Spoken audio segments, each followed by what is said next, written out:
তৃণমূল কংগ্রেস একটি anti national party, সবাই জানে। যত রোহিঙ্গাকে এবং বাংলাদেশি মুসলমানকে অন্য রাজ্য তাড়াচ্ছে, উনি এখানে রাখবেন। ভারতীয়রা হিন্দু হন আর মুসলমান হন, খুব সাবধান।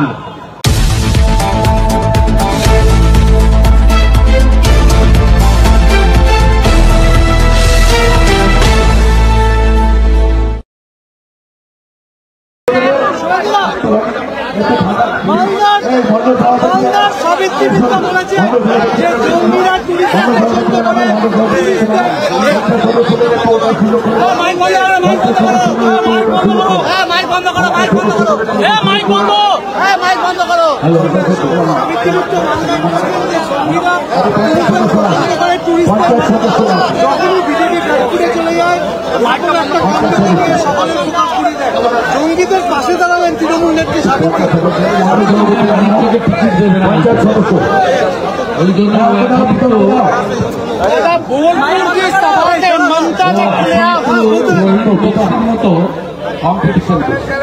কিন্তু জঙ্গিদের পাশে দাঁড়ালো যে জঙ্গিরা নাকি ট্যুরিজম পছন্দ করে, ট্যুরিস্টদের মানে না বলে জঙ্গিদের হয়ে সাফাই দিচ্ছেন। ওর এলাকায় ওকে মানুষ চোখে উঠছে, ওই সব করছে। 8 মাস পরে নির্বাচন, সেই নির্বাচনে তোলামূলের টিকিটটা দরকার এবং চুরির লাইসেন্সটা রিনিউয়াল করা হবে। মতলব আছে, এইসব কথা বলছে বলে আপনি প্রচারে দিচ্ছেন। আপনাদের মতো বহুল প্রচারিত চ্যানেল এইসব কথার জন্য দিচ্ছেন। কল্যাণ বন্দ্যোপাধ্যায় ভারতীয় সেনাবাহিনীকে অপমান করছে। কল্যাণ বন্দ্যোপাধ্যায় সংসদের ভিতর ভারতীয় সেনাবাহিনীর অপারেশন সিঁদুরকে অপমান করছে এবং পিওকে কে বলছে আজাদ কাশ্মীর। কি বলবেন? পিওকে যেটা পাকিস্তান অকুপাইড কাশ্মীর, সেটাকে আজাদ কাশ্মীর। অ্যাপ্রোপ্রিয়েট ডিসিশন নিতে পারবেন এবং সংসদে যারা আছেন তৃণমূল কংগ্রেস একটি অ্যান্টি ন্যাশনাল পার্টি, সবাই জানে। তৃণমূল কংগ্রেস রাষ্ট্রের পক্ষে কোনো কাজ করে না। তারা এখানে পিএফআই, সিমি, বাংলাদেশের জামাত, হেফাজত, রাজাকার সহ এই ধরনের লোকেদের দিয়ে পশ্চিমবঙ্গটা যাতে সর্বনাশ হয় সেই ব্যবস্থা করছে। 540 কিলোমিটার সীমান্তে যে বেড়া দেওয়ার জন্য জমি দেওয়া হয়নি বিএসএফকে, এটাও একটা কারণ। তৃণমূলের রাজ্যসভায় গেছিলেন আমাদের ইমরান হাসান ইমরান, তিনি ছিলেন সিমির একজন নেতা। পিএফআই নিষিদ্ধ সংগঠনের প্যারেড হয়েছিল শামসেরগঞ্জ, মুর্শিদাবাদে। সেখানে অংশগ্রহণ করেছিলেন ফরাক্কার এমএলএ মনিরুল ইসলাম। বাংলা ভাষা নিয়ে চিৎকার করছেন। মমতা ব্যানার্জির আজকে বাম সাইডে যিনি অ না ব নিয়ে ঘুরছিলেন, ফিরাদ হাকিম, তিনি কিছুদিন আগে ধর্মীয় সভায় দাঁড়িয়ে বলেছেন, আমি সেদিনই খুশি হব যেদিন বাংলার মানুষ 50% বেশি উর্দুতে কথা বলবে। दादा ममता ने खुलेआम प्रशासनिक सभा में बीएलओ को धमकाया है कि आप यदि इलेक्ट्रोल रोल में एक भी नाम काटिएगा तो आप पर। मैं सोशल मीडिया में दिया हूँ, chief election commissioner Ganesh Kumar ji को खत भी भेजा हूँ। इसमें इलेक्शन कमीशन को प्रोमोटो कॉग्निजेंस लेना चाहिए और उसको बहुत सीरियसली लेना चाहिए। ये सीधा सीधा इलेक्शन कमीशन का जो पावर कॉन्स्टिट्यूशन में दिया है, आर्टिकल 324 से 329 देख लीजिए, ये कॉन्स्टिट्यूशन का चैलेंज है। इसके ऊपर इलेक्शन कमीशन को कार्रवाई करना पड़ेगा। उसको ध्यान आकर्षण करने के लिए नेता प्रतिपक्ष की ओर से जो कार्रवाई करना चाहिए मैं ऑलरेडी कर दूँ। গত 18 দিনে দাদা, গত 18 প্রকল্পে পাড়ায় পাড়ায় সমাধান, সেখানে 10 লক্ষ টাকা অনুদান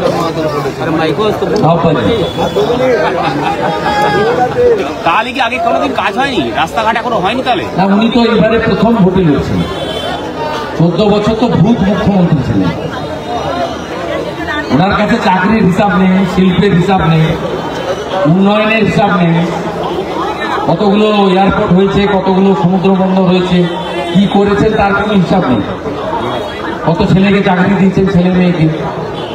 এই তো 2011-তে যেদিন সিপিএম যায় 1,98,000 কোটি টাকা ঋণ ছিল, আজকে 7 লাখ কোটি টাকা ঋণ।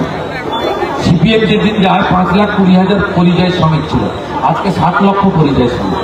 সিপিএম যেদিন যায় তখন তো কর্মবিনিয়োগ কেন্দ্রগুলো ছিল 51, এখন তো কর্মবিনিয়োগ কেন্দ্রগুলো তালা লাগিয়ে দিয়েছে যাতে বেকারের সঠিক হিসাব না পান। এখন বেকারের সংখ্যা হচ্ছে এডুকেটেড বেকার 2,15,00,000। শিল্পের শ্মশান করেছে, এই ডানকুনিতে বিস্কুট কারখানা চলে গেছে, সিঙ্গুরে তৈরি হওয়া কারখানাকে ডিনামাইট দিয়ে তুলিয়েছে, Bhadreshwar jute mill, Telinipara jute mill, line করে আপনার হুগলি নদীর তীরে যত শিল্প ছিল সমস্ত শিল্প তালাচাবি এর সময় লেগেছে। সিপিএম কিছুটা শুরু করে দিয়ে গেছিল, বাকি উনি কিছুদিন আগে যে এসেছিলেন হিন্দ মোটর মিস্টার গুপ্তার চিটিংবাজি ওখানে বলেছিলেন রেলের কোচ তৈরি হবে, কি হচ্ছে 3 বছর হয়ে গেল। উনি যে হিন্দ মোটরে এসে শিলান্যাস করেছিলেন, নারকেল ফাটিয়েছিলেন, তার 3 বছর পরে দেখুন তো ওখানে গরু চলছে। উনি 14 বছর কিছু করেননি, রাজ্যটাকে সর্বনাশ করেছেন, সব হাফ দাঁড়ি কেটে রেখে দিয়েছেন। আইসিডিএস 5,000, আশা 2,000, সিভিক ভলেন্টিয়ার 10,000, কন্ট্রাকচুয়াল সব অফিস শেষ, কর্মচারীদের ডিএ নেই। 8,200 স্কুল বন্ধ করেছেন। উনি বাংলা ভাষার জন্য কথা বলছেন। অধিকাংশ উনি কেন করছেন? যাতে সব গার্ডিয়ানরা ছেলে মেয়েদেরকে প্রাইভেট স্কুলে পাঠায়। আমি যদি হাত তুলতে বলি 80% লোকের হাত উঠবে ছেলে মেয়েরা প্রাইভেট স্কুলে পড়ে। প্রত্যেকবারে বিধানসভাতে একটা করে প্রাইভেট ইউনিভার্সিটি বিল আছে। গতবারে সত্যম রায়চৌধুরী স্পোর্টস ইউনিভার্সিটির বিল এসেছে, তার আগের বারে ভবানীপুরের মিরাজ স্যার ভবানীপুর ইউনিভার্সিটির বিল এসেছে। পুরো এডুকেশন সেক্টরটাকে বিক্রি করে দিয়েছে প্রাইভেটদের।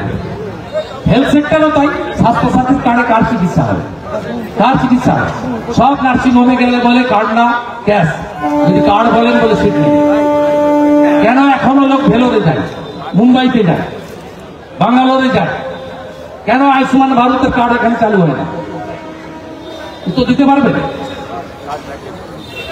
আর এদের সব ফাটা পায়জামা ছিল, তপন দাশগুপ্ত, তপন মজুমদার, অসীমা পাত্র। এখন তো কুকুর ধরার লোক আছে, ব্যাগ ধরার লোক আছে, ছাতা ধরার লোক আছে। এদের দেখছেন না, এদের নিজেদের চরিত্র। আমি কি বলবো ভাই, পাশের বলাগড়ে এমএলএ বলছে, কি বলছিলেন?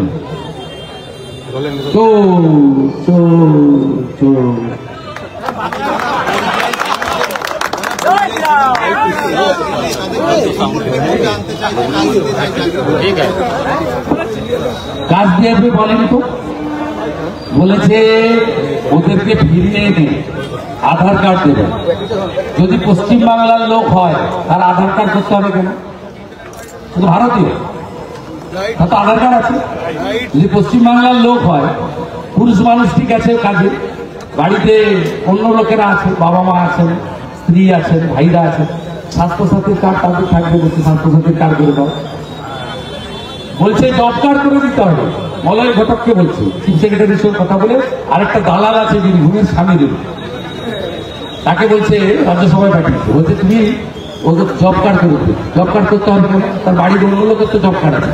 জব কার্ড তো হয় ফ্যামিলি, একটা ফ্যামিলিতে তো জব কার্ড হবে 1+7, 1+5, 1+4।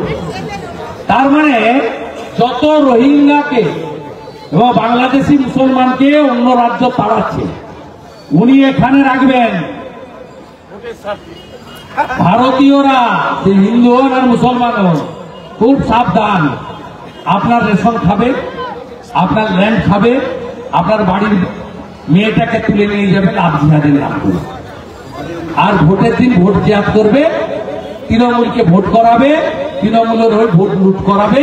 যত মৃত অ্যাবসেন্ট আছে 4টার পরে লাইনে দাঁড়িয়ে 6টা পর্যন্ত ভোট করবে আর বিরোধীদের মাথা মারাবে।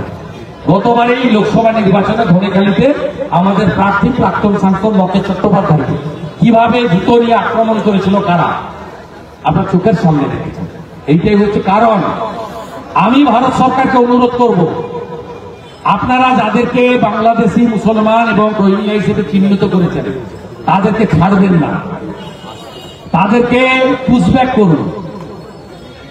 দরকার হলে যোগীজির কাছ থেকে কিছু বুলডোজার নিন, বুলডোজারের উপরে তুলে কাঁটাতারের এপার থেকে ওপারে ছড়ে দিন।